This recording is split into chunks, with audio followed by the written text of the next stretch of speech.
And then you and Yvonne, y'all kicking it off, and then you end up going to jail, losing things, and life get very dark for you, bro. What happened? Now the money ain't coming in. Now I'm starting to struggle. Now I'm starting to drink a lot. Now Yvonne gets pregnant, and at 8% we lose the baby to a stillbirth. Like, she had to deliver the baby, then because it's not even alive. Like, I didn't know outside of basketball until I decided I didn't want to go to the NBA. I had no real plans of what I wanted to do. So I said I just want to do something in where I would work with people, work with kids, or something like that. And then it's so crazy because you and wifey said, you know what? We've been through some dark shit.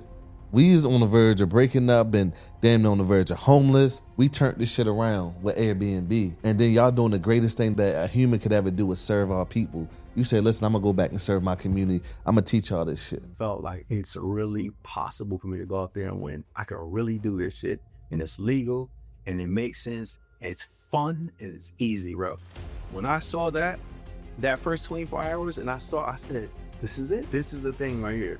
We got over $8,000 in bookings in our first 24 hours.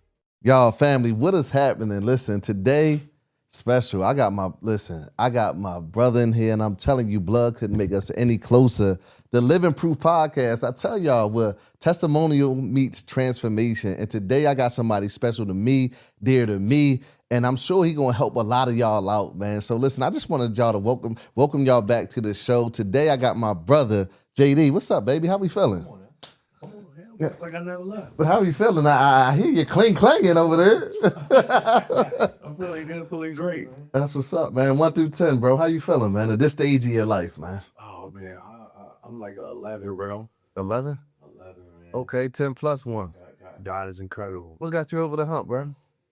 Consistency, Okay. and just know, like just by keeping that faith.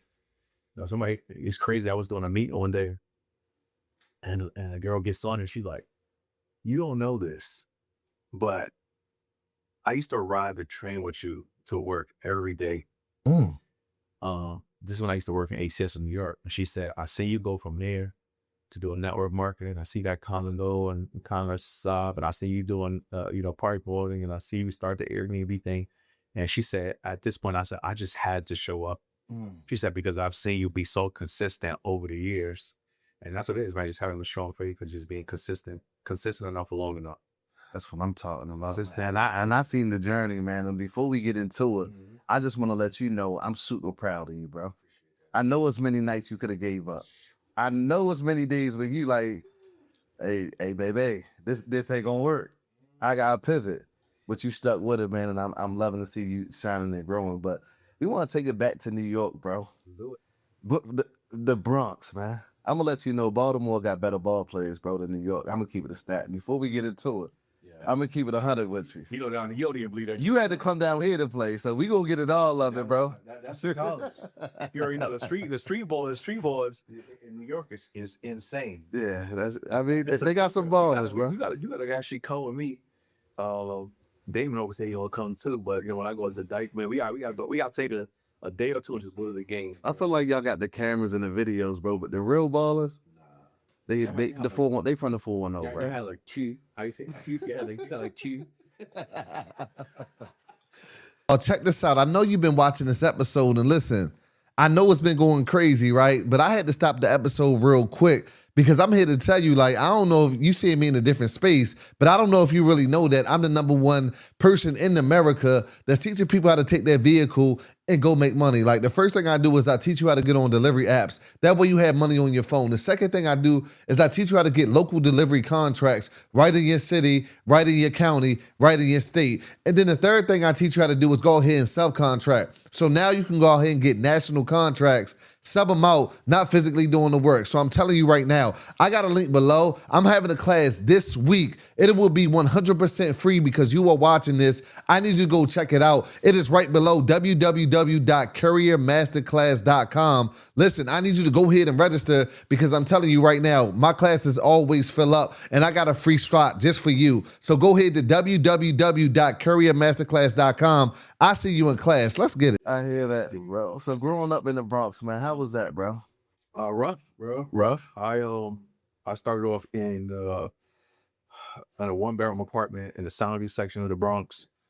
And at the time, I think my mom had like 6 of us, 6 kids.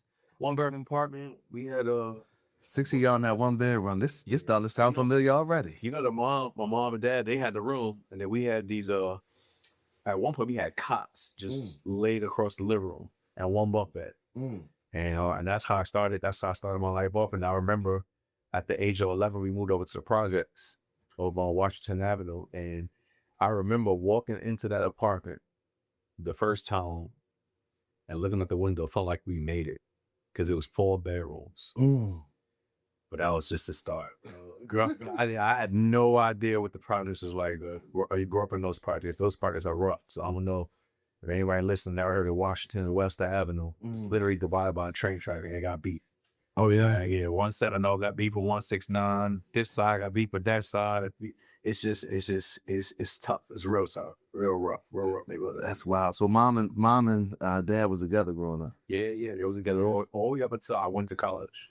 How was that relationship? It was good. From your eyes, your point of view, that you seen they got along and all that? Oh, yeah. They were very supportive. My father was like, he was like the youngster. Okay. My mother was the mature one. My father, he would play video games with us. I mean, my father was like a friend. You get what I'm saying? Like we would get Monopoly and duct tape the Monopoly board. Okay. And make sure we kept it nice, and we would play Sega Genesis and battle with each other. My father, got us into sports. And then my mother was always the one that kind of kept everything together. She was at school at the time when they was together. Then I remember her getting a job.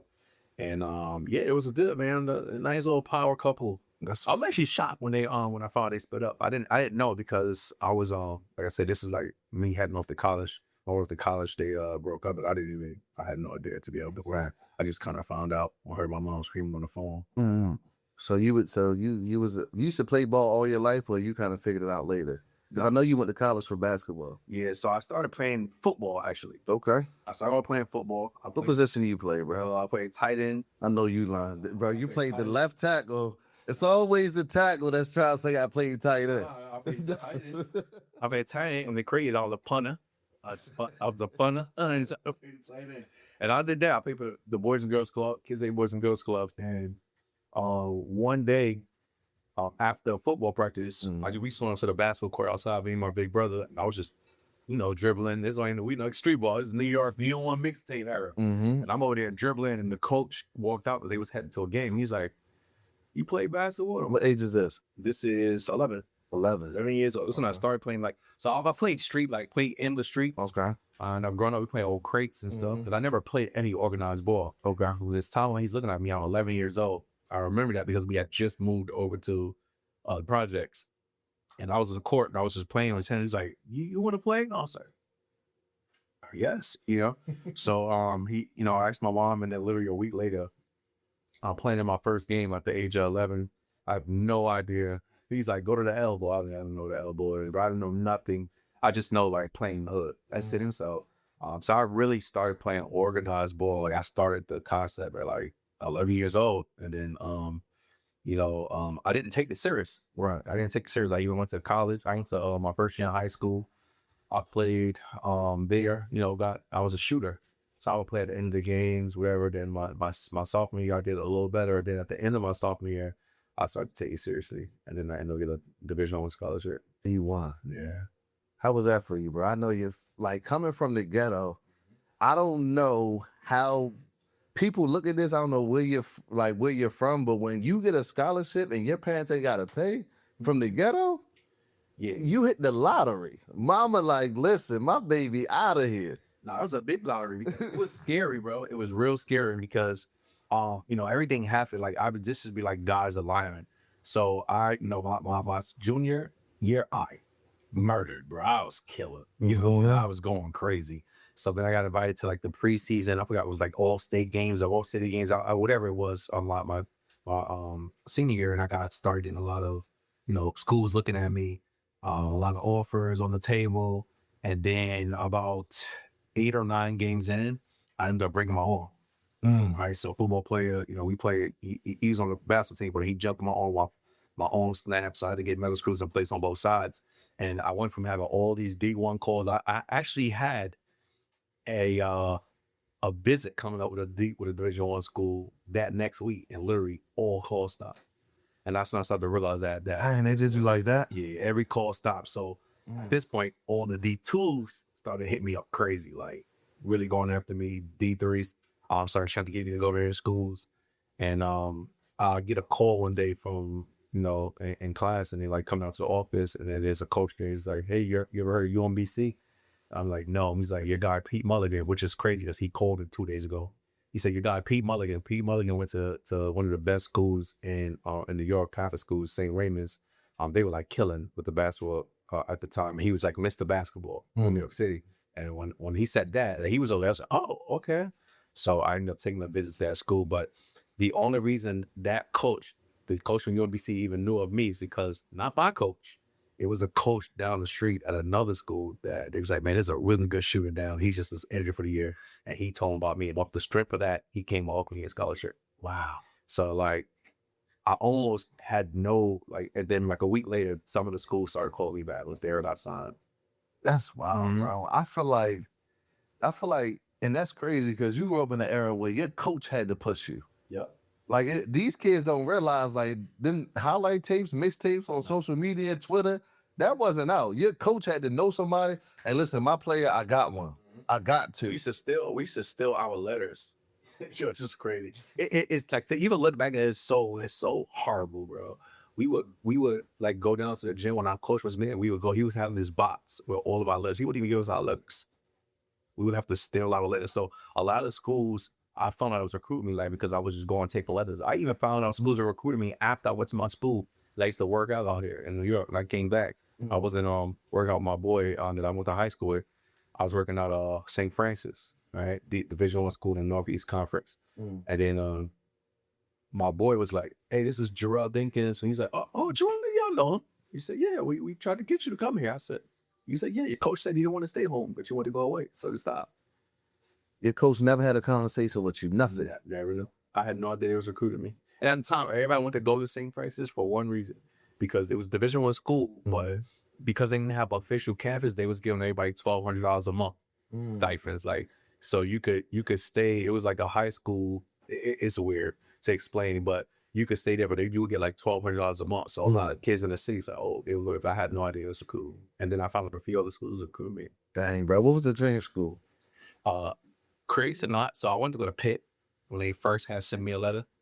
I wanted to go to Pitt, but then once I saw Fairfield University in Connecticut in a MAC conference, I really wanted to go there. It was like right there, and I knew that they were like very interested in me, like very interested. So once like I got the interest and I started looking at the school, I said, I think I want to go to Fairfield. But every school stopped calling me, and I was supposed to go to Quinnipiac the day I heard that weekend I was coming up. I was supposed to go to Quinnipiac for a visit. They stopped calling me. Everybody stopped calling me. Dang, they did you dirty, bro. Did you fall into a depression or anything, or you was just on the grind? Like, No. I know somebody won't call me. No, bro. You know what's crazy? I've always been like, I've never been the person that's like I just keep going. You know what I'm saying? I've never like this has always been me. I'm like, it was hurt to see like the business side of that at a young age. But I'm thinking like, man, I'm a kid. But once I saw that, I realized that this is also a business too. College is a business, because sometimes they think they're pros, they make pros business. When I realized, I said, nah, this is business, But I do summer workout, you know what I'm saying? And I didn't know it was going to come in the form of a D1. I already went. So my next plan was to just walk on to school, because I knew I had the talent. Like I knew I could play. So I was like, you know what? I was going to walk onto the school. So I actually had planned before. I was getting all the D2 offers, but I had plans to go to Marist. Like I was kind of like looking at school. So I'm gonna go to Marist. I'm gonna work hard. I'm gonna walk on to that to football, and then hopefully they'll offer me a scholarship. So that was my plan. And then, like I said, got that call down to the office and said, man, I got offered a scholarship at UMDC, and I took it. And then when I came back, my coach called me back down to the office. It's like, hey, Fairfield called. I said, I just signed with UMDC. Yeah, bro, true story. And you know what's crazy? You sound like, soon as somebody came back around, you sound like, listen, I ain't messing around. Yo, I could. What else would I do? But the crazy thing is, I didn't even want to sign. This is my dad. Rest in peace to my pops. Funny as shit, bro. So we, the coach was like, hey, you can take the package home, think it over, or whatever the case is, or you can sign here. So we're in front of the dorm at UMBC, and my father's talking to the head coach. I'm over here with the assistant coach, and we're just talking. I was like, yeah, I'll just go ahead and I'll take it home and, read it over the cases. And then the head coach walks in and like, congratulations. Your dad just told me you signed with us today. So He made the decision for you. he made the decision. But I was definitely going to sign there, but I had no intentions of signing at the school. And if I didn't sign at the school, I would have went home. And literally that when I went to school, that's when they called me about Fairfield, which is school I wanted to go to. But sometimes I would look back and say, damn, I should have went to that school. But I'm like, then all this stuff I may not have. Right. Speaking of it, man, going to UMBC, you see by a name of guy Rashad Bilal, Right.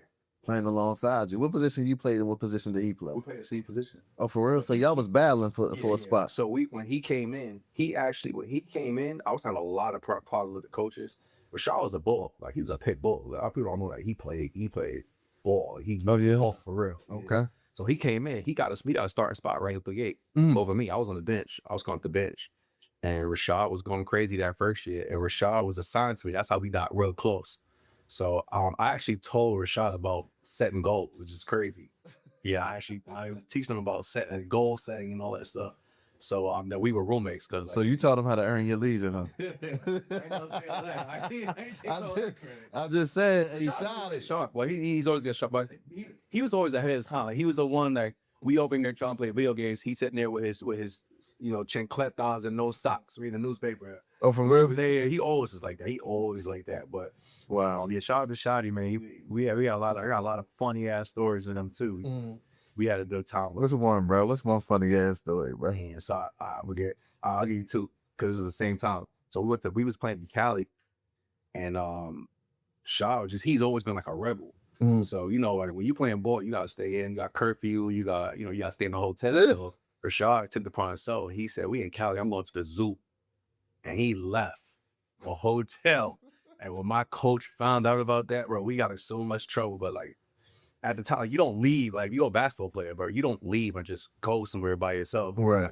So my coach just heated. But on that same exact trip, we roommates. And Shotty, I'm put Shotty. We roommates. Nah, let him out. Nah, bro, you on the big stage now. Coach ain't here no more. He in the shower. Yeah. Yo, all I hear is, I'm like, yo. You all right? My boy fell in the shower. We got a lot of funny stories in that year, but he's just as smart. He was smart even after school, bro. I don't know if you remember this. We was going back to like a homecoming back out here. To like one of these homecomings out here. I think it was like Howard, one of them. And I get pulled over in Jersey, driving. And of course, the trooper goes to the car, and of course, Rashad opens the door, put his foot out. The cop, hey, close the door. He's like, what? I can't put my foot up. I'm like, oh my God, bro. Like, that's Rashad. He's always been like that. He's always like that. I've been throwing so many stories about. I ended up 4 tickets that day. 4 tickets, bro. He owe you some money. 4 tickets, bro. Yeah. Yeah, so man, Shy, there's some good people, man. Met a lot of good people at UMBC. I learned a lot, man. That's good. Actually, when I look back on it, I would say that, you can't connect the dots looking forward. You can only connect it looking back on it. Yeah, that's a fact. I think it was Pastor, probably was Pastor Mike Jr. that said, no, it was actually Pastor Darius Daniels. He said, light is lived forward and understood backwards. So when I was going through that phase, I was just like, damn, I wish I went to this school, I wish I went to that. But now when I go and I look back, I'm like, man, things happen. Say that again, because I'm gonna steal that. And Pastor, don't hold me to it. I gotta steal that. Say it again. Say life is lived forward, okay, understood backwards. I like that. And I always had, and when I heard him say it, it made so much sense because I had watched Steve Jobs, the Steve Jobs Stanford Commencement. It's like a 15-minute talk. And in that talk, he said, you can't connect the dots looking forward. You can only connect it looking back on it. So it's the same kind of concept. It's like, a lot of times we're going through things, we don't really understand why we're going through it because we're actually going through it. But in order to understand why you have to go through that, you have to actually get through it. All right. And when you get through it, you can look back on it and say, so now I see why I had to go through that. So life is lived forward, but understood backwards. You ever thought you was going to the league, the NBA? Yeah, That was your goal dream. absolutely. I'm gonna go to the league, bro. I'm gonna get my family out of these projects. Until I went to college. I went to college, I didn't know what was going to Even though It was over with, bro. my first 2 years, because it was like my first year, I at the end of the season, I got a good playing because both of our point guards got hurt. I'm from New York, so I know how to dribble. Right, so I'm tall, but I know how to handle the ball. So they had to be. You like 6'5", bro. You was bringing the ball up. I was the one. Like one of the last. I think it was like the last 9 games of the season. I ran the one. Oh yeah. Because I went. I was the other guy who would have ran from Jersey. He was a little shaky. He was a lefty, but he was a little shaky with his handle. So they put me at the one. And I did good, bro. I did good. Like my last game, I scored 11 points the last game out of dunk. Okay. Bro, I had a dunk. I had a bunch of assists. I'm like, yo, I'm going into sophomore season. Like, this is about to be good. Bench me the whole sophomore season, whole sophomore season. So me and my boy Bobby, we just worked out the whole year. Like, this is this is a JD. Like, we was working out every day, bro. What was it that we was going to the weight room every day? We didn't care. Practice, no practice, nothing to weight room every day. And then so that my sophomore year I didn't play, and then by my junior year I started really like taking off. Okay. College year.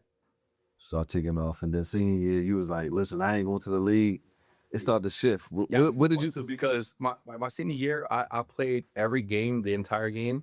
And it's like I started on the 3, but there was a 4 when I moved over to the 4, when a 5 when I moved over to the 5. And I was just so beat up. I had this picture of me dunking. I literally have knee braces on both. I have ankle braces. I have I think I have like a arm brace. And people didn't know I have like a whole back brace on. I was so beat up. I was like, yo, when I graduated college, I didn't touch a basketball for a year and a half. And then I went and started playing street football out there. But I didn't touch a basketball for a year and a half. I was tired of playing ball.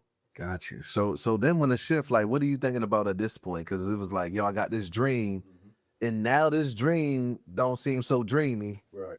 I don't know if I'm going to take it there. Now what?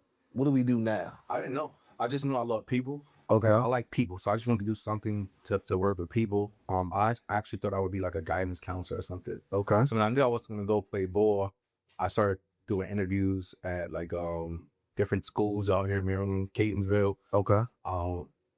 Some what they called what's it like juvenile detention centers for people in Philly. I was just looking for a job like that, and that's it. I just wanted to work with people. I was working at the YMCA one summer, so I went back and I spoke to the lady who was going to hire me, and then she ended up hiring me for a job in New York City. So I just went back and worked at the YMCA. Because I had no real, like I didn't know outside of basketball until I decided I didn't want to go to the NBA. I had no real plans of what I wanted to do, as far as like, a career outside of, after degree. I just had to like people.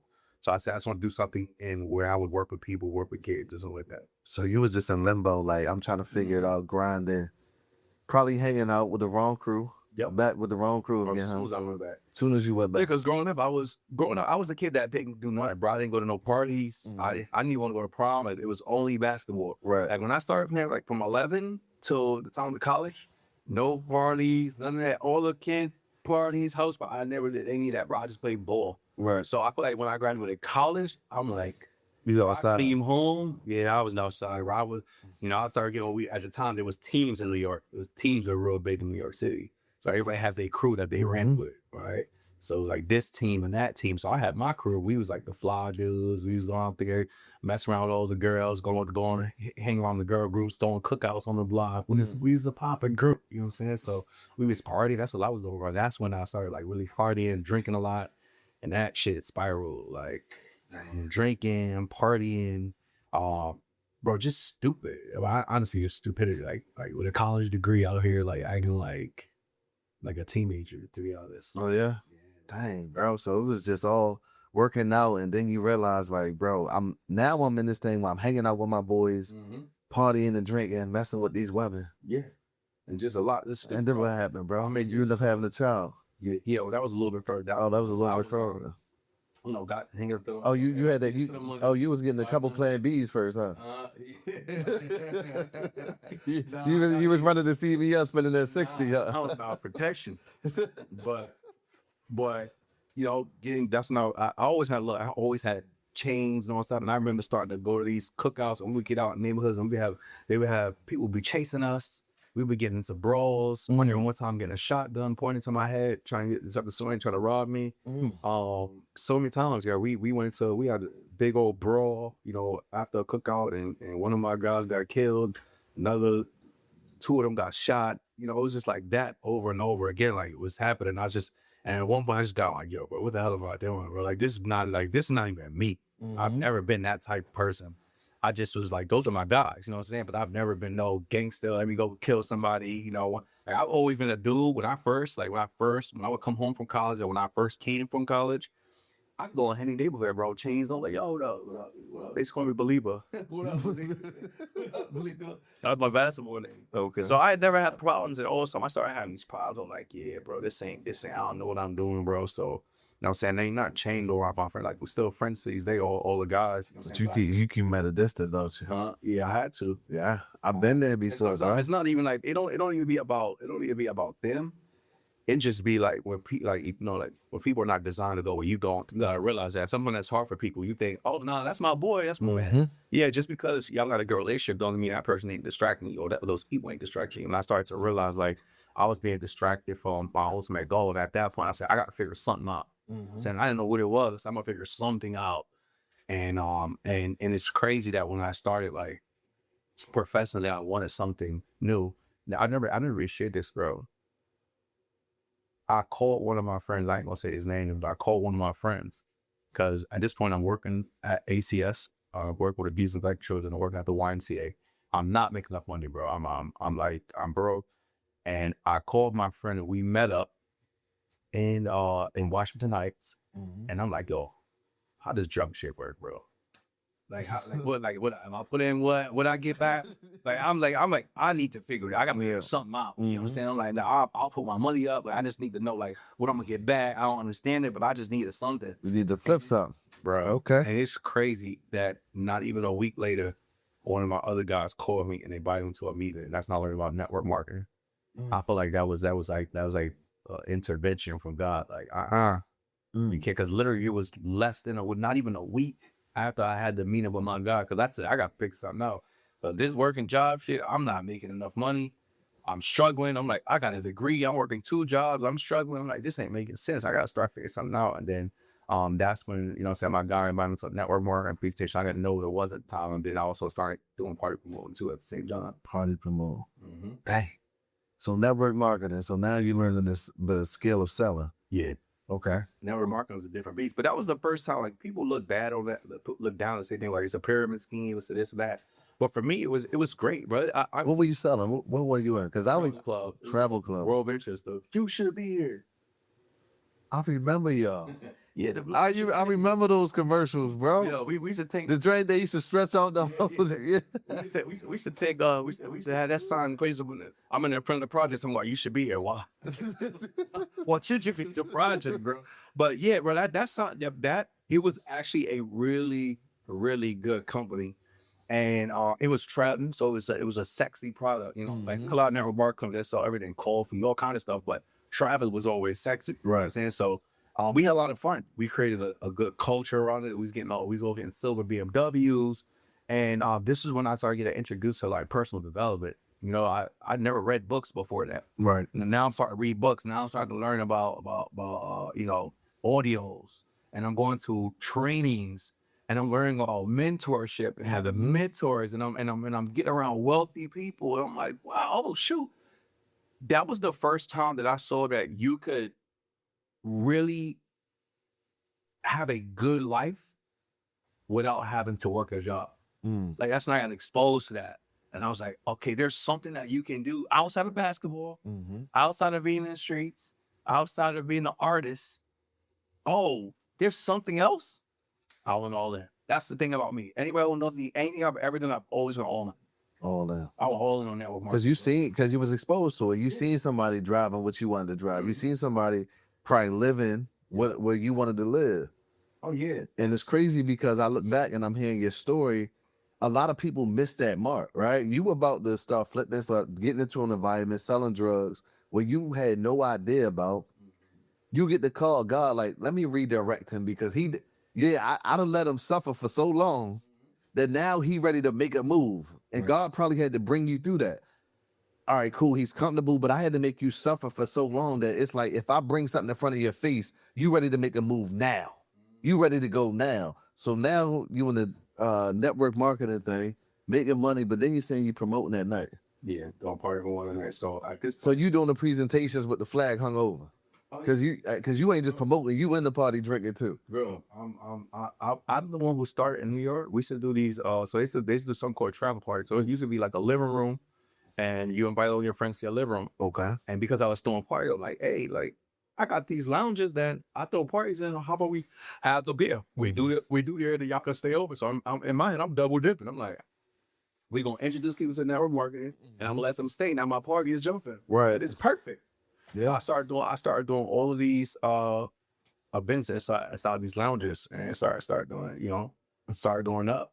But something just hit me when you said about I was about to go do something. I was about to, flip something. Mm-hmm. And then it hit me. I'm trying to think of who said this, but it said delays are not denials. They are just divine speed bumps. Delays are not denials. They're just divine speed bumps. And I think what it is, like, sometimes we like, fuck, it ain't happening fast enough. Mm-hmm. It's like, yeah, you're not being denied. It's like it's like a divine speed bump. So like you said, like when it came to the point where God was like, oh, hey, let me show you something now, I was ready for it. Mm-hmm. Right. But like I said, and it goes back to what you was talking about. It's like now when I look back, I can start connecting all these dots. Like, damn, that's why I had to go through that. That's why I had to, if I hadn't done that, maybe when network marketing came, I would have never ever stepped into it. And I got to start network marketing. I'm doing network marketing. I'm still working 2 jobs. I'm working social work. I'm working at the YMCA. Okay. And I'm throwing parties. So like, So you out here like a Jamaican. at the same time, bro. I Okay. would go on the Friday. He had the worst feeling ever. And I knew. First of all, I don't know why they didn't fire him, but I would throw a party on like Friday night. Mm-hmm. By the time we collect the money, it's like 4 or 5 in the morning, and I have to teach these little kids, like 6-year-olds, at 9 a.m. at the YMCA. So sometimes I will leave the club and just go to the stack lounge and just go to sleep for like 2 hours rather than get up. And I will be in there, my eyes red and all that, and Reeking the liquor, you was probably coming out your pores. I know they had to, bro. Mhm. This time I would go straight there. So I was like, now I look like they should fire me for sure, bro. There was many times where that's all life for it, bro. If I look at pictures, like my pictures, I had like heavy bags on my eyes. I look so old. I look so old back then, bro. But this is when life started to shift. You had some money in your pocket then. Mm-hmm. So now you got some money. Like how kind of? Like what's kind of, bro? What's the number? Count like What you think you was pulling in a year?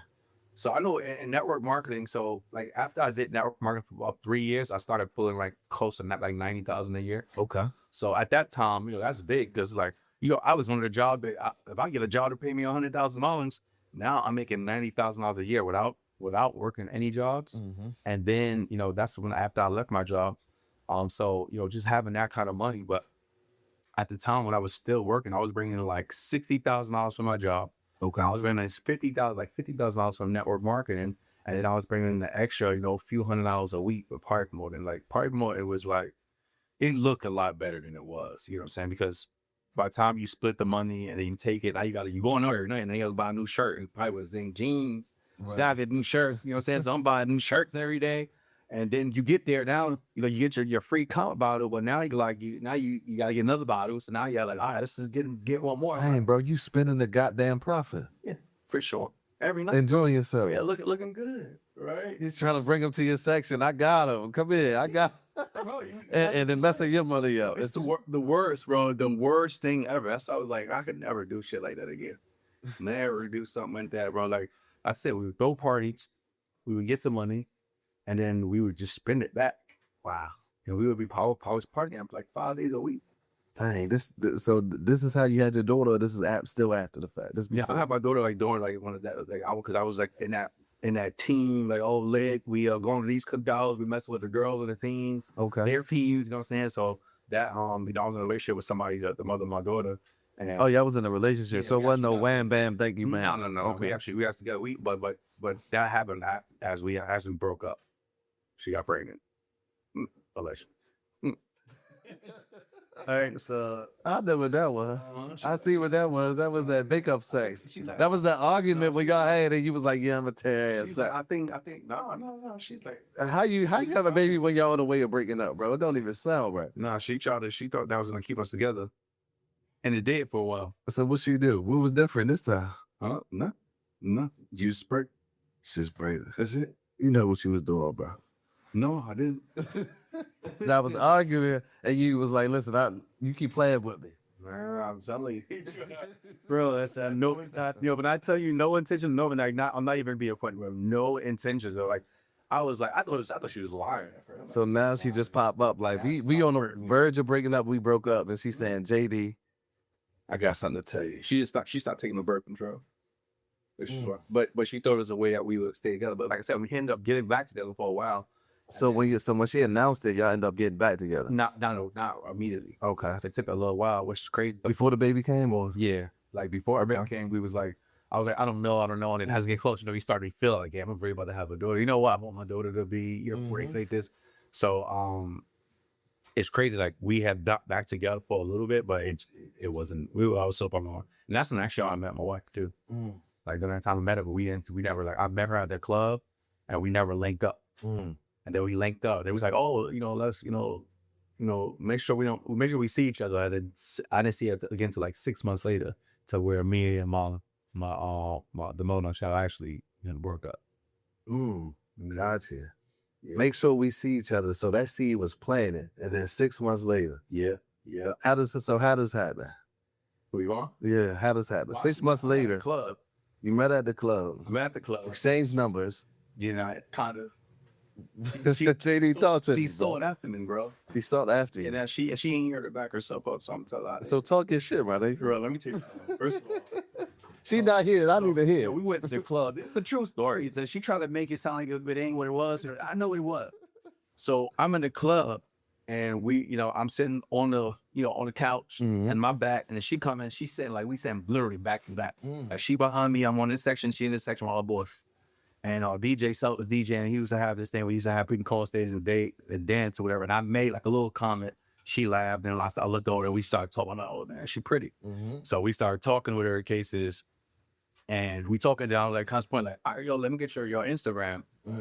So she long story short is, when I go to look at she followed me already.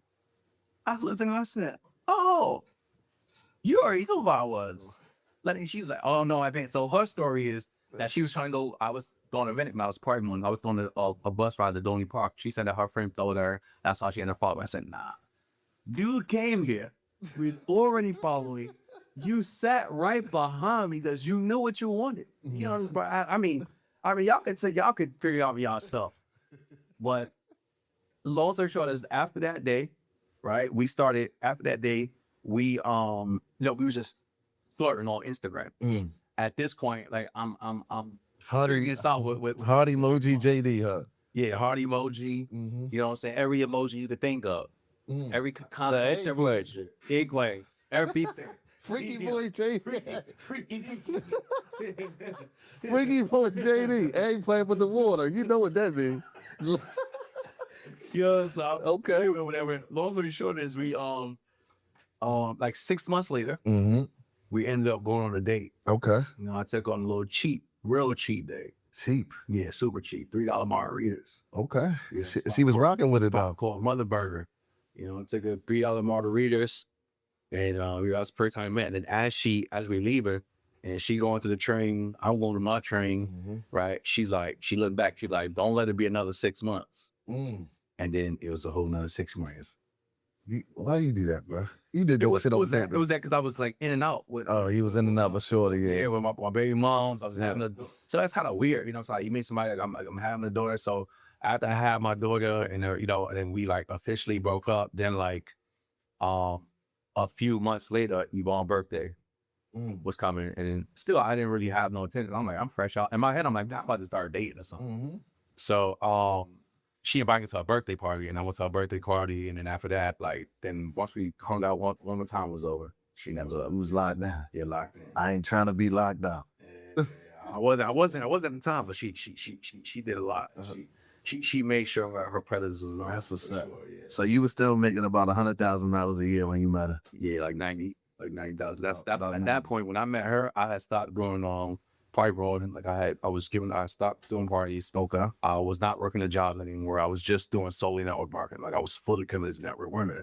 And in fact, I celebrated the day I retired, which is June 6th of 2014. Like she's the one who wore me a cake. Was like, congratulations. I was like, no, so yeah. So she threw me a retirement party. Right. That's what we used to call them. We quit our jobs. What we used to call, we would say we retired. Now, how was that having a newborn, and then you probably got the mother of your daughter? She probably like, I want to make this work. Like, how was that? Was that turmoil? Or was that? It was horrible. Oh yeah. It was horrible, but for me and my personality, Yvonne was very nervous because she didn't want to date no man, especially with a child. Yeah, that's a real thing. A lot of women be like, nah, you just had a child. You got young children. Like, what are you doing? It's like, and the mother of my child is not she's not the most sensible person, bro. Like, she off the chain. Yeah, she off the chain. Okay. She, you know what I'm saying? They, firing up out the mouth type shit. Like, oh no, you can't do this, or whatever. So it was hard, So you need like them spicy. I couldn't see my daughter for a while. It was like, oh, you can't bring your girl around, never. But the thing about me is I'm going like, Be stern. You want such a down. Like, listen, this is what it is. Like, at the end of the day, this is the girl I'm dating. Like, at the end of the day, so eventually they end up meeting and having a conversation outside and talking. It still was like up and down. But I told Yvonne, I said, listen, you will never have to worry about none of that drama shit. You ain't gotta worry about that. Like, this is what it is. I gotta deal with that, but I'm gonna set the boundaries and Now, because I think a lot of men, we need help with this, because did you set them down? Or did they come together? Or you was like, no, you need to talk with it. We got to figure this shit out, because what we doing ain't conducive to nobody. No, that's for me. It was always about the end goal. And at the end of the day, man, I'm up with my kids, bro. Like, that's the thing that, for me, my kids is the most important thing. You know what I'm saying? So for me, like, I'm like, listen, I gotta make this work for my daughter. Yvonne never had the problem. Right. So even though Yvonne, she didn't care to meet with the mother of her child, but she did it because of me. You know what I'm saying? She did it because she did it out of respect to you, yeah. But and they had that conversation. And it was like, it was okay, but it still wasn't. It was still a little friction or whatever cases. Just exchange of word. So it took a while, bro. It took a while to where we finally got to a place like now we have a great relationship. Even like Yvonne, they'll call, they'll text each other, whatever cases. Yeah, it takes some time, goddamn. And I know it take a lot of time for sure. But feelings gotta get unraveled. This shit. Whatever you think of her, whatever, that shit's crazy. It's a lot of men dealing with that. That's why I wanted you to kind of help out some men to be like, listen, like, what boundaries, what place, like, was there any special sauce that you did, or was it just time? Like, all right, we over this shit. We grown, we getting older. Yeah, exactly. He not coming back to me. Yeah, I don't think it was more that, 'cause I think she still wanted that to happen, like, come back. But it's like, if you move out of a relationship into another relationship, is like, I think when you have moved on, you got to just make it known, like, all right, well, here's the separation. Like, this is what it is. You know what I'm saying? And for me, I've always been that type. It's like, I'm not going to sit here and kind of like string it along with her piss. I'm like, no, like, this is the woman in my life, and you got to respect it. You know what I'm saying? So we got to figure something out. Like, and at the end of the day, we could be adults and figure out for the kids, or we're going to keep battling. But like, I'm not going to change. Like, no matter what you do to me, I'm not going to change it. And these are the things, these are the boundaries. These are the things you can do. These are things you can't do. Right? If you ask me something, I'm going to consult with my woman. You know what I'm saying? If I'm going to have my daughter, yes, I want to see my daughter, but I'm not going to pretend like my girl ain't going to be around. You know what I'm saying? So I'm letting you know, I'm going to always be respectful. I'm not going to do not going to, like, if I was sleeping in the bed with my girl, at the time, and have my daughter in the room, I'm always going to make sure everything's respectful, out of respect for you as the mother. But this is my woman. You know what I'm saying? My woman now, a woman. So, and then it was just teaching, like, listen, that don't mean we got to be enemies. You know what I'm saying? Like, I'm going down against you. I said, we got kids, and I would rather grow to become your friend, which we ended up doing. It took a while. How many years you think? It took a good like 3 or 4 years to really get to the point where it was like, it took like a good 3 or 4 years to get to a point where it was like, now she started like, okay, I get it. I still don't think she accepted it. Right. But then eventually she, she moved on and she started, started her own family, outside of me, and she had another kid. But I think it was like a solid 3 or 4 years. Like the first 3 or 4 years is a real bad one. Then it got a little better, and then it became like, I guess when she saw like, man, like, not that he's serious, but I've been consistent from the first day. When I got with Yvonne, and I've been consistent with what I say, and I've been consistent with my boundaries. Like, you can't come to me for certain things. And at the end, we're not together. Don't expect me, like, if it comes to my child, I'm gonna pay for whatever. But outside of that, that ain't got nothing to do with me. You know what I'm saying? And I just created the bond. Then I start to set up like friendships, having those conversations of like, listen, at some point it was like, we only can talk in relation to my daughter, you know what I'm saying, until you respect those boundaries. And then once we start to come, to a point where it's like, all right, we both respect each other. Even with her when she got with her boyfriend, we was cool as hell. I used to go, hey, I appreciate you loving my daughter. I used to go meet her. He used to bring my daughter downstairs for me to go take her to school. I used to chill, whatever. Unfortunately, he passed. That was a hard time too.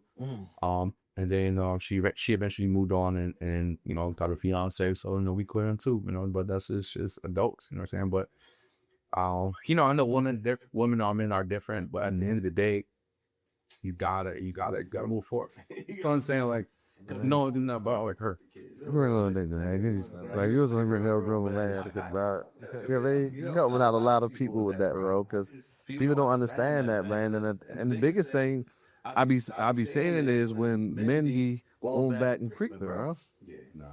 Going back to, and then they want to know how she still. You got us from the beginning. Hey, this is what it is. We got kids together, and whatever that comes with, we want as a man, we want to take care of that. But all that extra shit gotta go. Actually, bro, it can be because that's what causes conflict, bro. Ain't no going back trying this, and ain't even and not even just sleep on the person. It ain't. Like, it has to be a clear boundary, even like no flirting, no babe, boo, no little side, none of that, bro. Everything that's it. Once it was upon, like, from the first time, when I made it clear that Yvonne was my girl at the time, I was like, I created that boundary, and remain consistent with that. And I think that consistency was what helped us eventually get to a point that we all, start to all get along, because had been like, well, shit, I always go back and fuck with my wife, the mother of my child, or I could go, or I could flirt with her or whatever. Nah, it was just always about, my daughter. Anything about my daughter, you could talk about. Anything outside of that, can't talk about. Dang. That's what's up, man. I respect you even more, man. You my brother, but I respect you even more hearing this story, man.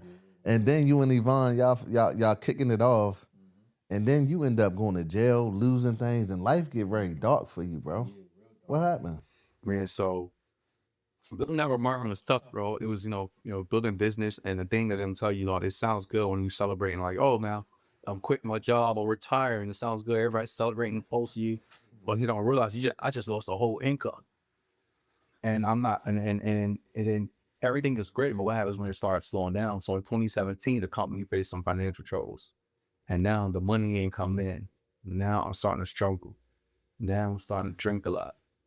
Now Yvonne gets pregnant, and at 8 months in, we lose the baby that's still worth. Like, she had to deliver the baby, then because it's not even alive. You know what I'm saying? And all these things have to happen. I'm drinking a lot. I had already had my first DWI for my party days, and then I ended up getting 2 more. So I ended up total of 3 DWIs. 3 DWIs. I'm not getting paid from the company. My license is suspended. I'm trying to fight this guy, saying I'm gonna go to jail. First they said 2 years, they brought on the 1 year, and they brought in 60 days. And I'm just going through all this at the same time. But it was like some of the darkest. I remember literally getting to a gas station, and I have a credit card with $5 on it, like just hoping that it goes over. Like, I remember these days. I remember having, moving, when I was doing good network marketing, moving my mom's and my family, immediate family, out to Connecticut, and having to move back into 2 apartment buildings, and then letting go and putting a vlog bed behind my mom's couch that I bought her. Like, I remember going all the way back. Like, people they don't see that. They don't understand how that, like, how hard it is to keep going when you thought you had everything going, and it's like it almost gets taken away from you, and it happens like out of nowhere. Cause that's how I felt. Like in 2017, I had no idea what was going on, and we get this call from the company. It's like, oh, the company, we started hearing little rumors like, oh, the company's like, y'all having money problems, but we like, no, we're not. We almost did a building last year. Like, I'm thinking, we set. Remember, I left my job for this. Yeah. Like, then we found out that, they have a meeting with all the people at the top of the company, and I was in the top 3 levels. And he was like, listen, we ain't gonna be able to pay y'all. Yeah, like we ain't gonna be able to pay y'all. So We not gonna, like, just like that, we not gonna be able to pay you. Like, them, whatever y'all made, them checks, it's over with. and don't tell the lower levels. We want to protect them because y'all mature enough pretty much to handle this. So we had to make a decision out there when a lot of people were leaving the company, and I decided to stay. I'm not paying you, and you decided to stay. We worked hard. What the hell were you thinking about? One day it's gonna turn around. That's what they built the dream. We gonna build, but that's what they was doing. They did this. They were selling you. It was like, oh yeah, we gonna let them bring us back the money. Hopefully they can bring us back. If they keep on selling and keep selling, we can dig out their way up. Oh God! And we did that. We thought we got to that point, but right before the pandemics hit, it was just too much. The company was pretty much folding, and that's at that point. I was forced to leave, right? But once again, it's like I was told to people, and I kept saying like the church song, I don't want to be, but I gotta go now. But it's true, man. It's like sometimes like, we keep holding on to something that's just not, it's not serving us anymore. Like we try to stay, whether it's relationships, whether it's jobs, whether it's businesses. We stay committed to things that's not complementing where we want to go. And I gave an example when I spoke at this event, and I said that something amazing happens when you take a walk with somebody. Even you adjust to their pace, so they adjust to yours, right? You got to ask yourself, whose pace are you adjusting to, right? And a lot of times we adjust our pace, we slow ourselves down to accommodate every other circumstance, or every other person in our life, but they're really pulling us back. That's a surprise, and that's what it was. That company, you know what I'm saying? It was like, I was on a progression. And then when he started to have troubles, it was like, oh, slow down, stay with us here. And now I'm staying here, and now I'm staying here serving something that's not serving me. And that's why I went through all those challenges. I went through all the problems. And we have to realize that, a lot of times when we're on a journey and we're trying to create success, we start looking at all these other people as the opponents. So if I'm doing Airbnb and you're doing Korea, like, oh man, he's doing better than me. And oh, look at her, she's doing this, she's doing better. Oh, he's in Airbnb and he's doing this, and we're looking at that. And sometimes that's not the threat. The threat is the person, the people, the company, the relationship that's literally walking right beside you, that's forces you to adjust down to their pace. We're looking everywhere else, so sometimes the enemy's right next to you, just forcing you to slow down. And that's why we miss it, because it's so close. And that's what I had to start to see that, I thought that, and I started that I had to have faith. And I remember one day literally walking to my kid's bathroom. This was a turning point for me. I walked to my kid's bathroom. We had a 2-bedroom apartment, 2-bathroom. I walked to my kid's bathroom, and I was literally crying, looking in the mirror, bro, because I'm like, I don't know what else to do. Why I have nothing, bro. Like, I have nothing. I'm done. I'm nothing. I don't know what I would do. I've never done anything as an entrepreneur outside of network marketing. It's like, I can't go back to work. It's during the pandemic. Like, I literally, I don't know what I'm going to do. I'm just like, God, show me. And that's when eventually, like, within the next few months, I introduced to Airbnb. Like, that was the day I made a decision. I was going to figure something out, bro. So I got to figure something out because I've learned. So this is after the jail time. The drinking, I don't got my license. I can't really move around like that. Good thing you in New York because they got train systems, right? And you this is how you bring yourself out of there, Airbnb. Yep. Well, yeah, kind of. At the time, I didn't think Airbnb was going to bring me out of it, which is the crazy thing. I thought, based on what I heard about Airbnb, I thought it was going to be the thing that gave me some money until I figured out what was next for me. I didn't think it was going to be a thing to bring me out, like in my head, I'm thinking like I could make like $500 per month per unit. So I'm like, cool. If I got like 4 units, man, like $2,000, I can help pay some bills. And then at some point, I'm going to figure something else. I didn't think. But how are you at your lowest and thinking, I'm going to do this Airbnb? You don't think like real estate, dang, it take this money, it take that? Like, it's real estate, it sounds like it take a whole lot of money. Right. Exactly. This is exactly what I thought until my friend. So when I heard about air, so right before I learned about Airbnb, I called one of my boys who actually lives out here in Maryland, and he was a serial entrepreneur. Dude was like selling toys on Amazon, had ice cream trucks, car businesses, like everything. So I called out. I ended up flying to LA. We ended up talking. He was talking about like real estate and flipping homes and all this stuff. And he's on some more Airbnb. And he said, did you know that you can, with Airbnb, you don't have to own a property to list and make money? That's all I need to hear, bro. He said you start at low cost and get into profit immediately. Those 2 things.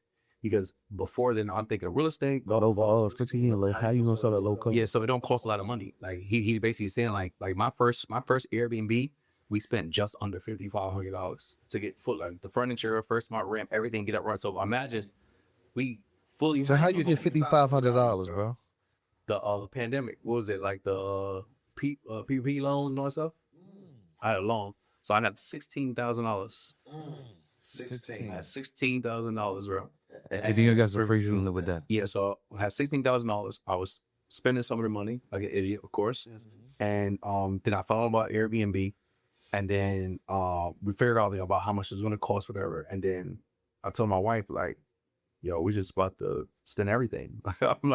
I'm taking every dollar off the savings account. 16,000, or it went down a little bit, and we had enough to get 2 Airbnbs, $5,500 each. And then she was on board. Yeah. And she was nervous at first. She was just like, whatever. Yeah, but that was like, I believe in you. Yeah, my wife always been like that, bro. Like my wife is like, she's like almost insane, bro. She has an insane belief in me, like a insane belief in like whatever I say, she believe that shit gonna happen. Now she also is the person that's a little more reserved, right? Oh, you sure you want to do something? I'm like, fuck, like I already know what it feels like. I get broke. You know what I'm saying? What's the risk they have then? Be broke, stay broke, but we gotta try something. So I struggled my entire life. I know that like I'm willing to risk every dollar. So when I said let's get 2, she was like, "You sure?" I was like, "No, every dollar. Like I don't care." It was like down like 12,000. I took every dollar between flights. I'm going there, figuring it out that at the beginning and launching 2 Airbnb. So I need you to walk me through this though, JD, because there's some people out here that may get their tax return that may have that type of money, right? Like, and the only thing that they do year after year is spend it. You know what I mean? Like, you to go from broke to 2. Some people have been like, nah, I'ma just do 1. Had this in the cup. How'd you do that, bro? What did you do? Bro, I have an insane faith for one that it's gonna work out. And No, I get that. I get the faith and God is walking with you, but I need the tactics. What did you do, bro? So I mean, it was real simple. All I did was I found the area that people had to try out. They trying to. Because that's really the thing is any kind of real estate is just about location. And one of the places that I saw that was really popular with Airbnb, and we would just Google this and I was like, what are the top cities to do Airbnb? Like it's that simple. Sometimes people overcomplicate it. And Nashville is one of those places. So Nashville is like the second Vegas. It is. And the thing about this property in Nashville, the first Airbnbs was it was an Airbnb friendly building. And Airbnb friendly buildings are buildings that actually have a partnership with Airbnb. Mm-hmm. So instead of sneaking and having to go behind their back, they welcome it. The only thing is you got to pay them a percentage. So we had to pay them 25%. So people said we were crazy because they're like, why would you pay the building 25% when you go find another building, you don't have to pay nothing? But we understood that the area was booming. So I'm like, basically in my head, like, I don't have to worry about going behind this building's back. I don't have to worry about getting commission. They gonna let me do Airbnb. I just give them 25%. I'm in. So we took 5,000, right? The rent of 1,800 to pay our first month rent. Okay. The furniture is going to cost you around $2,500 to $3,000, like to get everything. Where you get furniture? Where you get furniture from? Amazon, Wayfair. I be telling people Amazon be popping. People don't believe. I ain't gonna lie, y'all. I just bought another crib. And I don't know what's going on with me. I done bought so many goddamn cribs, but I was like, y'all, I'm about to furnish it through Amazon. Yeah. We get 98%. We get everything we possibly get from Amazon, and then anything else we'll get from all the places like Wayfair, Walmart. But first, all I need. So now it was cheap and it came fast. Okay. Yeah. So you figure, you got 1,800. You got like just under 3,000. So figure we got like another good like 700 left, and then it's just like the little extra things going to Ross and buying little pictures and stuff. Okay. You know, so you order all your furniture from, and the thing is, the furniture these days is a lot easier. It's always easy to assemble. It comes with all the tools. So we just we flew down to Nashville. We put everything together. We went to Ross and bought like the little pictures to put over the couch. Put it here, just moved off, and you put it up. We wasn't overthinking, bro. We just listed on Airbnb. And the thing I love about Airbnb is that you don't have to find the guest. A lot of people think that you got to find people to stay. But no, you don't find them. Airbnb has millions of people they send to live at your property every day. So once we listed these 2 properties. We went to lunch. No, we hear ding, ding, ding, ding, ding, ding, ding. Bookings. Instantly. Yeah. Our first. You hold on. You set it. You hit that button on that computer, Like, go. and then all right, we're gonna go to lunch. And as soon as you get that lunch, Hey, that's a book. Booking. Wow. Bro, we made, we was trying to get to 10K where we got over $8,000 in bookings in our first 24 hours. Wow. I ain't had to see nothing else for. you said this is what I've been looking for the whole time. Yo, the first thing that I saw that I felt like it's really possible for me to go out there and win. I can really do this shit, and it's legal, and it makes sense, and it's fun, and it's easy, bro. When I saw that first 24 hours, and I said, this is it. This is the thing right here. That's crazy because you don't have to be here anymore. Now you figured it out, like really making more and working less. It's so simple, and that's what people like overthink about Airbnb. Airbnb takes about less than 10 minutes a day to do. Less than 10 minutes. It don't matter something, but Airbnb is not gonna be your main focus. It is not. It's not enough to do. Right. So Airbnb will be the thing like you get it up, you get it rolling. And if you want to get local units, you just do the same thing over and over. But it's not something that you're gonna be like, this is my whole focus. It's just not enough stuff. Once you automate it, it's not. You're already gonna set codes for your guests to get in and then answering questions. Guests usually have questions. That's right. Outside saying you're not doing anything. Mm-hmm. So imagine going from being broke, you going to school, working jobs, network marketing, party world, and also we give them so much time, so much energy, and then you get something that you put some fresh in, which is fun, like design for wow, I need this color. Especially with life, he probably was like, "Shit, baby, I do this. I do this." But imagine doing that. It's fun, and then you list it, and then literally you just start getting bookings, and you're getting paid, and you're not doing nothing but follow somebody's bookings probably. Oh, give me your emails so I can set your codes. And here's the thing that happened, because people look at my relationship and they think it's like the greatest relationship. Nah, we have many battles, bro. Many times we're fighting. People ain't gonna know the many battles that we've had. And at the time we started Airbnb, like we was on the verge of be like, yo, let's just call it quits. Before Airbnb, I did network marketing. She had her own hair company. We always had our things on all. We never ran it together. When we got started Airbnb, I said, yo, let's do this together. And bro, that was the greatest thing we could have ever. That saved our entire relationship. Our marriage is the only reason we have kids. It's the only reason we are married today is because we started Airbnb business together. Because when that happened, bro, I got to see a part I've never saw. I got to see the motivated side. I got to see the business side of her. I got to see her in her element, designing these Airbnbs and controlling shit. And when I'm being nice and being soft and I on the fire, she's like, no, they need to be fired. And I got to see that shit is attractive, bro. That shit started turning me on. Yeah, that shit was sexy. JD was over there like, "Hey, you better have another one." And she started to see a side of me. Now she started to understand me. Now when in network marketing, I gotta go away. I'm traveling. I'm going away for days. I'm up late nights. I'm traveling. And back of her head, she's like, "What the fuck you doing? It's 3 a.m. He been talking about you out on the business." Like she don't understand. But now she see I'm like, I had a little front. Now she understands. It's like it ain't like I thought. Like, oh, what's she gonna do? Like, all right, cool. Going into that, I'm gonna handle this at the house. You do this and you that. Like when you start doing a business together, bro. There was like that brought us together because now we both start to see the strengths in each other, and it started to become like an attractive thing. And imagine having now lunches ain't like a battle when we talking about business and we having lunch, bro. And it just became like a breath of fresh air, bro. It was like a new relationship, like a brand new relationship. Y'all hit a different phase. Yeah, oh man, we it's like business, bro. We passed that phase where it's like, we're just trying to have that breakthrough, finally break through in business, and that's how in our relationship, bro. Having a relationship with that. When we did that and started Airbnb, then we started to see it. So like me now, I can see like all the stuff that she did. She's still getting on my nerves. In fact, like right now, getting on my nerves. You know what I'm saying? Well, they never gonna stop, right? You know what I'm saying? It's probably getting, but it is something like it. You know, sometimes like if you got that business, regardless of what business it is, you know, sometimes your best asset is right next to you. You don't even know it. That's crazy because I also said that the person right next to you can be the person forcing this lawyer, but the person right next to you could be your best asset too. When you figure That means you got to do an audit. You got to do an audit. You got to know, like, hey, listen, if you slow me down or you speed me up, like, what's going on? the one that slow you down, I go. The one that speed you up. That's what you put your energy to, bro. It just is what it is. It's enough for our life. People don't want to make those kind of decisions, but it is what it is, bro.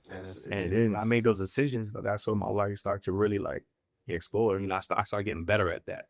I started getting better at ordering people. It wasn't just my partner, bro. Everybody in my life. Everybody is. And then it's so crazy because y'all even took it even further.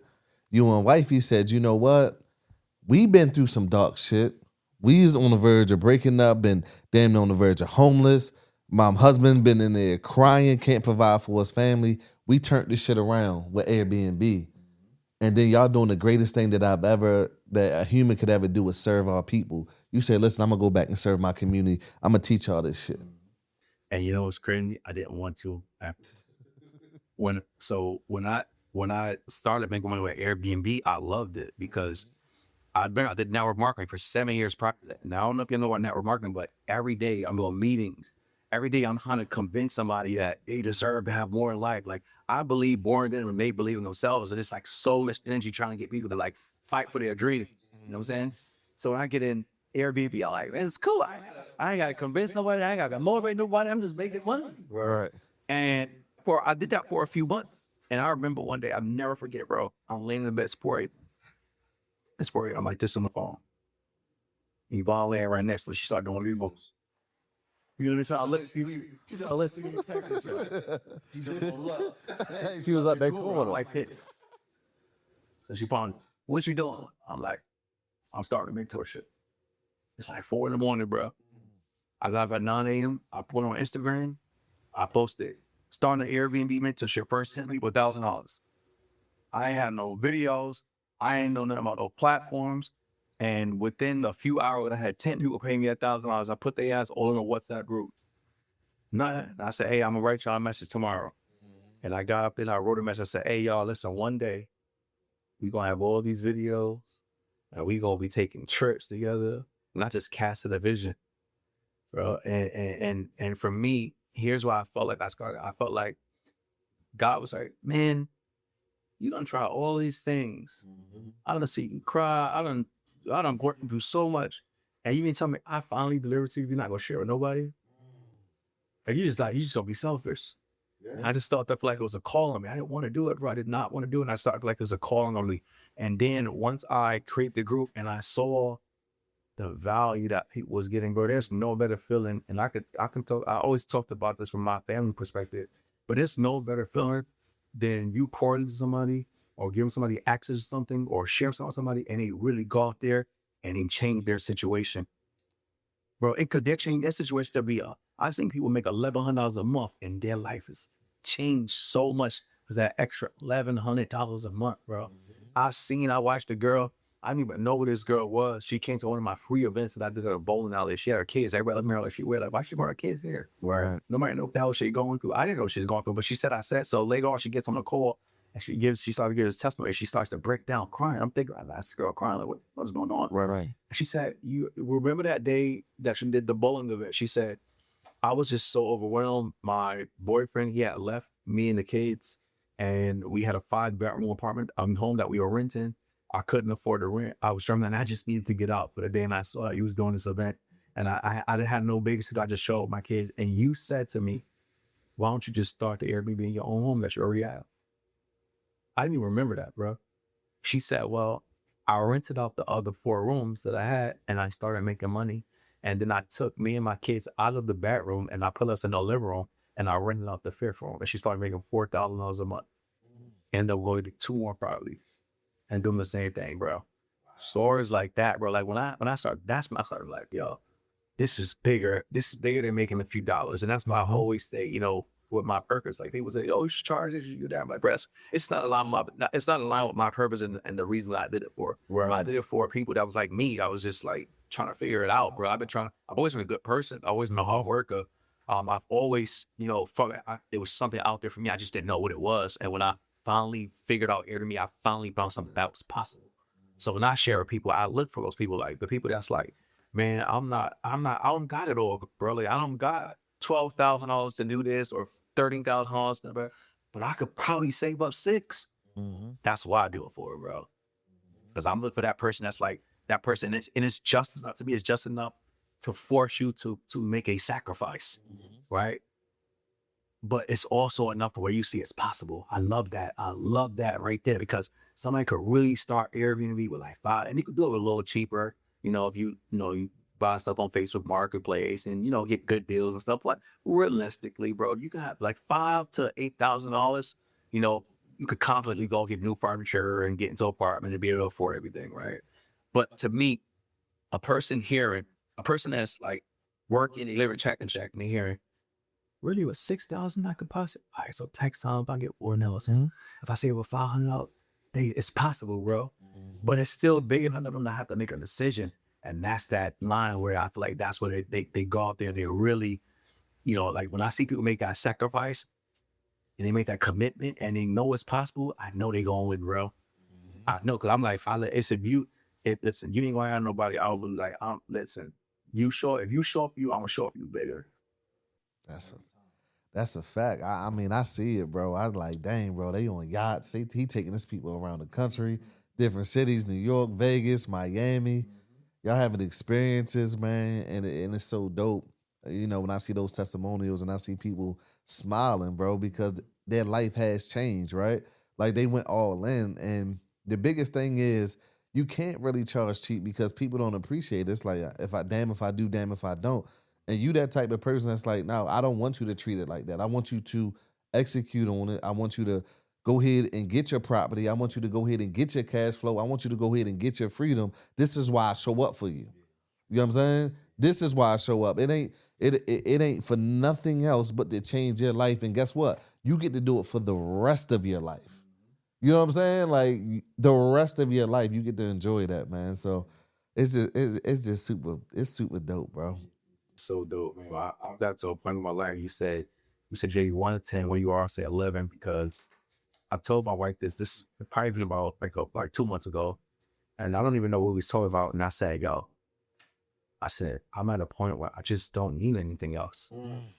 I said, pretty much everything I wanted to do, I'm doing it. I said, everything I do is for y'all, the kids, you. I actually want y'all to enjoy your life. So I get the most fulfillment out of doing things for my family and just seeing them happy and seeing them experience things. And like right now, bro, like literally as we speak, as I'm here, my wife FaceTime me, they start digging out to do the pool. We're doing the whole pool and the basketball court. And I told my wife like a few days ago, I said, yo, this is low key, like a childhood dream. Like having a pool and at my house, we're building a pool. Like you didn't even call me, we building a whole pool and the basketball court. I have my wife pick out, you know, where she want to have the outdoor kitchen and here and with like how we run the basketball court and all this stuff and the theater and I do it. I'm like, man, like I've never had none of this stuff. I fly my mother again all the time and every vacation, you know, I'm flying her. I'm like, you know, and I don't even know why she's still asking me at this point. Like I'm like, oh yeah, because I don't know if I felt before. I said, Ma, you ain't really got to worry about that. But man, it's like it's no better joy than just really like doing things for the people that you love. Like for me, like all this stuff, I mean, honestly, like. You know, I like jewelry and stuff. I would do stuff like that, but I don't care too much about a lot of this shit, to be honest. You know, I do it more to inspire people. You know, but man, it's no better feeling than be able to help people, bro. Well, that's super dope. One man that flexed all me as some boy. He said, listen, I got the pool in there. You know what I mean? I'm like the fresh Prince of Bel-Air. You had a pool house? I think you said the basketball court. So you did a basketball court, the pool. Got the booty on your wrist. Let me hold something, man, before you hit a mile of here. So they call me Big Day Wrong. No, man. Listen, man. It's been super dope chatting with you today, bro. I'm super proud of you. But more important, it's not because of what you have, but it's because you are living proof and giving back. And you done been there. You done been down on glass. You done been about the crack. You done been about the going to a street game that you done nothing about. You been at that point, bro, and to dig yourself out of it. People need to hear it, bro. So you definitely let them improve. Before we get out of here, bro, let them know where they can tap in, because some people right now that's probably like, I gotta get with JD. It's just in Instagram probably the easiest way. And that's at the J Dinkins. That's TheJDinkins. I'm always doing, I'm always posting content. You'll see me posting with my family. You'll see me posting funny stuff. You'll see me posting stuff about Airbnb. I'm always doing free stuff. So, man, I think that'll just be the easiest way and the best way for people to tap in, because I think it's a way that people get to know me. You know what I'm saying? They get to see who I am as a person and see, like, you know what, man, this is a cool dude. It's a dope brother that knows what he's doing, that's been through what I've been through, and that's really, living to really impact other people. Definitely, man. Y'all got to get with my brother JD, man. And I met him at an event. They only realized, like, in a room, you got to do something different. Get around your tribe. Listen, my family, they love me, they support me, but at some point, they no longer serve me. So I had to go out and get in an environment where people can now serve me at a higher level and I connect with. So that's how I met my brother JD, man. Listen, y'all, follow him, tap in. If you need another income stream, he's going to help you and he's going to get you right. All right? Listen, y'all, another episode of the Letter of Proof podcast, man, where we bring real people, real transformation, real testimonial, and y'all can hear from their mouth, y'all. It's the Letter of Proof podcast. I'll see you in the next episode. Let's get it.